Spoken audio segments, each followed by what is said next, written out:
Salam müəllimlər, bu gün sizə 7-ci sinif texnologiya dərsi ilə 19-cu mövzunun izahını verəcəm.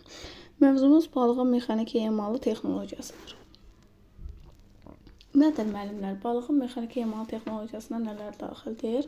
Balıq bildiyimiz kimi çox faydalı və qiymətli ərzaq məhsuludur. Balıq ətinin tərkibində zülallar, mineral maddələr, vitaminlər, yağlar və insan orqanizmi üçün faydalı olan çox miqdarda fosfor var. Balıq ətinin kalori dəyəri az olduğu üçün onu pəhriz ərzağı hesab etmək olar. Qeyd etmək lazımdır ki, balıq əti orqanizm tərəfindən yaxşı həzm edilən və tez hazırlanan qida məhsuludur. Deməli, tərkibində hansı maddələr oldu müəllimlər? Zülallar, baxın, zülallar, mineral maddələr, vitaminlər və yağlar. Həmçinin də fosfor var. Deməli, zülallar, sonra daha doğrusu zülallar, mineral maddələr, vitaminlər, yağlar, bir də fosfor vardır. Z, M, V, Y, F. Deməli, balıq ətinin kalori dəyəri az olduğu üçün onu pəhriz ərzağı hesab edirdi. Balıq təzə və yaxud da ki, dondurulmuş vəziyyətdə satılır, müəllimlər. Dondurulmuş balığı mexaniki emal etməzdən əvvəl, əlbəttə ki, onun donunun açılmasına imkan vermək lazımdır. Balığın donunun açılması üçün soyuducudan çıxardırıq, bir müddət kənarda saxlayıb və yaxud da ki, suya qoymaq lazımdır. Baxın, müəllimlər, testlərdə bəzən bunu, məsəl üçün, balığın donunun açılması üçün hansı üsuldan istifadə edilir deyəndə, bir çox müdavimlər soyuq suya yazırlar. Ancaq bu belə deyil. Baxın, balığın donunun açılması üçün soyuducudan çıxardıb, bir müddət kənarda saxlayıb və yaxud da ki, suya, sadəcə suya, soyuq isti söhbəti yoxdur burada. Sadəcə suya qoymaq lazımdır. Ən yaxşı üsul isə dondurulmuş balığı içərisinə duzlu, soyuq su olan qaba yerləşdirmək lazımdır. Baxın, ya kənarda açanda, kənarda açıb saxlamaq və yaxud da ki, suya qoyaraq açmaq, bu başqa məsələ. Burada soyuq su söhbəti getmir, sadəcə suya qoyuruq. Əgər sual versə ki, balığın donunun açılmasının ən yaxşı üsulu hansıdır? Onda içərisində duzlu, soyuq su olan qaba yerləşdirmək lazımdır. Ən yaxşı üsulu duzlu, soyuq su olan qaba yerləşdirmək lazımdır. Balığı mexaniki emal etmək üçün bizə mətbəx ləvazimatları lazımdır. Yəni, nələr lazımdır müəllimlər? Mətbəx qayçısıdır, mətbəx bıçağıdır, balıq təmizləyəndir, sürtkəsi və doğrama lövhəsidir. Burada da qeyd edirsiniz müəllimlər, doğrama lövhəsi X hərfi ilə işarə olunur. Biz keçmişdik aşağı sinifdə. Balıq təmizləyənin və yaxud da ki, adi sürtkəcin köməyi ilə balığın pulcuqlardan təmizləmək olar. Nəyin köməyi ilə təmizləyirik? Balıq təmizləyən vaxtda ki, sürtkəcin köməyi ilə balığın pulcuqlarını təmizləmək olur. Əgər hal altında bu ləvazimatlar olmazsa, balığı təmizləmək üçün mətbəx bıçağından istifadə edirlər. Balığın pulcuqlarını təmizləyərkən əlin hərəkəti quyruqdan başa tərəf istiqamətdə olmalıdır. Yəni, əl hərəkəti necə olmalıdır müəllimlər? Baxın, quyruqdan başa tərəf istiqamətdə olmalıdır. Balığın quyruq hissəsindən tutub, bıçağın quyruqdan başa doğru hərəkət etdirmək lazımdır. Pulcuqlardan təmizlənmiş balığı əvvəlcə qarın nahiyəsini kəsib açırlar. Neynirlər? Əvvəlcə, deməli, onun qarnını kəsib açırlar. Baxın, müəllimlər, qarın nahiyəsini kəsib açırlar. Öd kisəsini zədələməmək üçün bıçağın köməyi ilə balığın daxili orqanlarını çıxardırlar. Daxili orqanları çıxarıldıqdan sonra balığın quyruq hissəsi və başı kəsilir. Həm başı, həm də quyruq hissəsi kəsilib götürülür. Sonra neynirlər müəllimlər? Sonra balığın üzgəcləri, həmin bu qayçı ilə, mətbəx qayçısı keçdi ya, həmin bu qayçı ilə balığın üzgəcləri kəsilib çıxarılır. Üzgəci bir əllə tutaraq quyruqdan başa doğru cəld hərəkət etməklə dartıb çıxarmaq asan olur. Mətbəx qayçısı ilə balığın kiçik üzgəcləri kəsilir. Təmizləndikdən sonra balıq bir neçə dəfə axar suda yuyulur və suyu çəkilənə qədər aş süzəndə saxlanılır.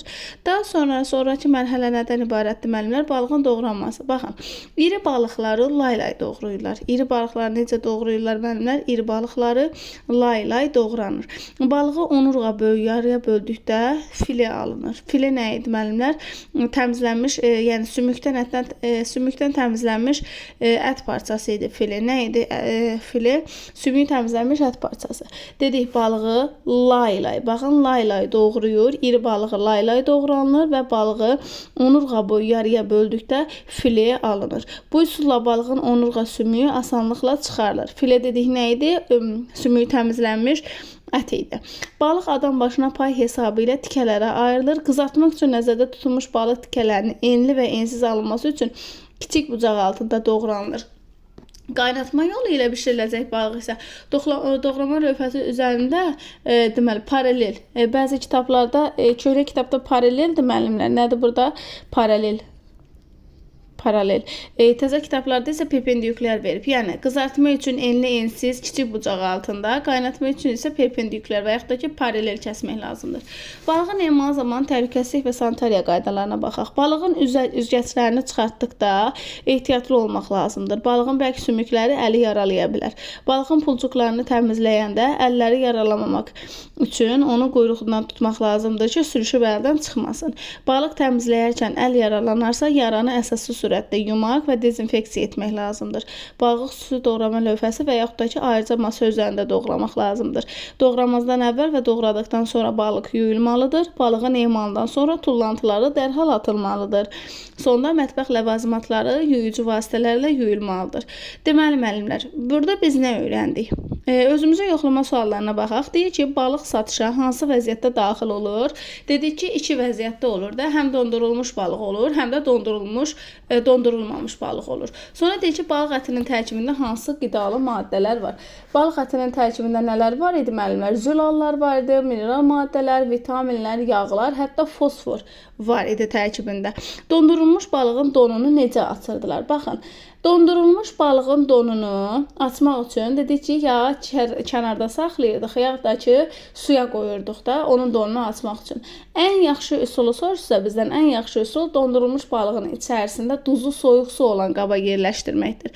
Sonra deyir ki, balığın mexaniki emalı hansı mərhələlərdən ibarətdir? Nə dedik? Birinci, təmizləmə, qarnının yarılması, daxili orqanlarının çıxarılması, quyruğun və başın kəsilməsi, üzgəçlərin kəsilməsi, yuyulması və doğranması. Bu, balığın mexaniki emal mərhələlərdir. Sonra balığı hansı ardıcıllıqla doğrayırlar? Baxın müəllimlər, yenə deyirik. Birinci balığın qarnını kəsirdik, daxili orqanlarını çıxardırdıq. Sonra balığın başını və quyruğunu kəsirdik. Sonra balığın üzgəçlərini kəsirdik. Sonra balığın yuyurduq. Sonra balığı laylay doğrayırdıq. Bir də doğrama növləri var idi ki, dedik iri balıq laylay doğranılmalıdır və yaxud da ki, deməli, laylay doğranılırdı. Bir də bişmə müddətinə görə qızartma üçün olan balıq kiçik bucaq altında, qaynatma üçün olan balıq da perpendikulyar kəsirdi. Sonra deyir ki, balığı emal etmək üçün hansı alət və tərtibatlardan istifadə olunurdu? Mətbəx qayçısı idi, mətbəx bıçağı idi, balıq təmizləyən sürtkəc və doğrama lövhəsindən ibarət idi. Balığı mexaniki emal etdikdə hansı təhlükəsizlik və sanitariya qaydalarına riayət etmək lazımdır? O da müəllimlər burada verilmişdir. Yəni balığın emal zamanı təhlükəsizlik və sanitariya qaydaları da bu hissədə verilmişdir. Belə müəllimlər, bu mövzumuz bu qədər. Hər birinizə uğurlar.